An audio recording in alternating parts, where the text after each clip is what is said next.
আমরা জীবনে মধ্যে লড়াই করেছি, অনেক জীবন দিয়েছি, দেশগুলো শিক্ষারের হয়েছে, অনেকে জীবন হয়েছে, মাতৃহারা, কেউ ভাই হারা, কিন্তু যদি ছাত্ররা এখানে আসে এই তাই আজকে জাতীয় অর্জন, আজকে আমাদের জাতীয় প্রাপ্তি সব কিছু আমরা উৎসর্গ করছি বাংলাদেশের ছাত্র সমাজ। এই ছাত্র সমাজ নামছে বলেই তাদের উপর বিশ্বাস করে লক্ষ লক্ষ জনতা তাদের বুকে বুকে নিয়ে সবাইকে করতে শিখেছে, সবাইকে বাঁচার জন্য সাহসী হওয়া দিবস।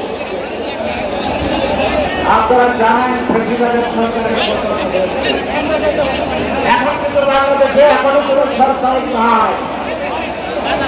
আমি আশা করবো, বিশ্বাস করবো আমাদের দেশ প্রেমিক সেনাবাহিনীর পক্ষ থেকে সেনাবাহিনীর প্রধান দায়িত্ব নিয়েছে এবং আমরা বলবো যথাযথ পার্লামেন্ট বিজন হয়েছে।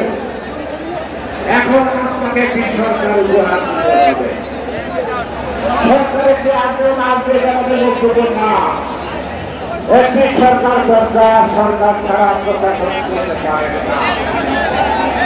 সেই কারণে যত তাড়াতাড়ি সম্ভব এই যে সরকারের ক্ষমতা, এই ক্ষমতাটা পুরো আপনাদের করতে হবে। দেশের মানুষ আপনাদেরকে বিশ্বাস করে, বহুদিন পরে আপনার সেই বিশ্বাস আবার পুনঃ প্রতিষ্ঠিত করছেন জনগণের কাছে।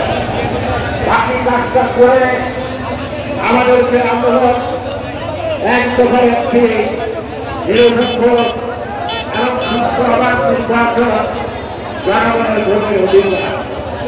আমরা বলব সরকার গঠন করেন এবং গণতান্ত্রিক উত্তরণে যাত্রা শুরু করেন।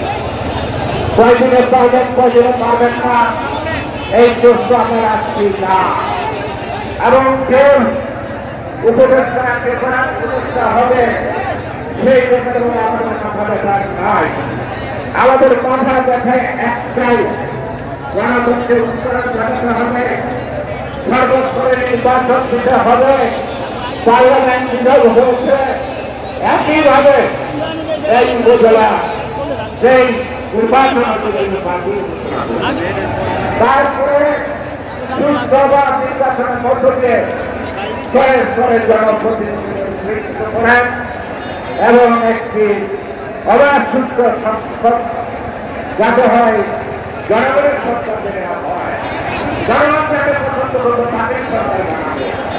সুতরাং আমরা কৃতজ্ঞতা জানাই এই দেশের জনগণের কাছে, কৃতজ্ঞতা জানাই আমাদের ছাত্র সমাজের কাছে।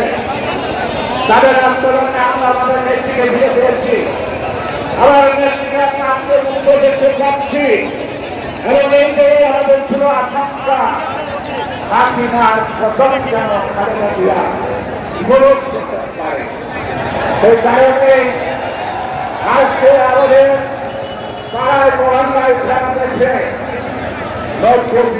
ঢুকে যাচ্ছে, যারা জেল খাচ্ছে, যারা কষ্ট স্বীকার করছে, তাদের মনে উত্তেজনা নয়, কিন্তু যারা নিজে যাদের পাল্টায় হঠাৎ যারা নিজে আওয়ামী সাথে আঘাত করে আশ্রয় করছে, তারা এখন কেন্দ্র হয়ে তারা বাংলায় উৎপাদ সৃষ্টি করছে।